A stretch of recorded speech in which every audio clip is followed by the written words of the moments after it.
Okay, I'm going around to all the staff today to ask them what they're getting out of Phil's current message series. It's called Winning in the Waiting. One thing I've been getting out of it is that waiting can be hard, but that time can be useful.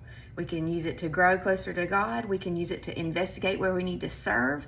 There's so many things that we can be doing while we wait. Hey Leslie, what's your takeaway from these last few weeks of messages?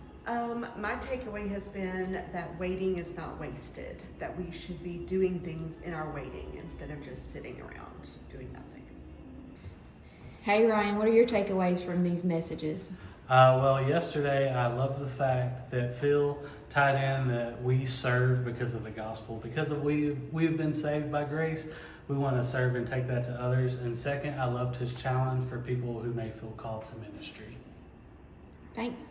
Hey Phyllis, what's your takeaway from the last sermon series? Well, waiting is always hard, but what I take away from it is when we spend time with God daily with our quiet time and reading the Bible and praying to Him, our love for God grows, which means our love for others grows. So when we do that, we can see that God has a purpose for us and He wants us to love other people. And one of the best ways to do it is serving. And when you serve somebody else, you take the focus off of you and you're putting the focus on them. And then before you know it, the waiting seems very short because when you're thinking about them versus thinking about yourself, it helps with that waiting part. So that's my main takeaway. Focus on God and focus on others and fulfill what God's called us to do.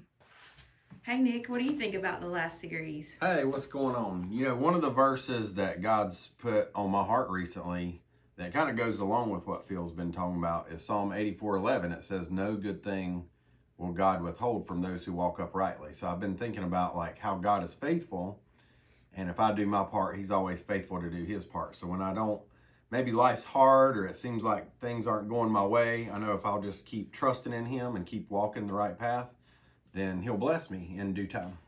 Hey Clint, what are you getting from the messages this month? I've enjoyed this series of Winning in the Waiting because a lot of times we see waiting as a negative. Like if something is not going right or something bad is happening, but God just continually reminds us that sometimes waiting is good. And so I think I appreciate the messages, Phil has been preaching the last couple of weeks, reminding us as a church that waiting is not necessarily bad. We just have to wait on God's timing because God has something good that is going to come out of the waiting. Thank you. You're welcome. Hey Tom, I had a question to ask you.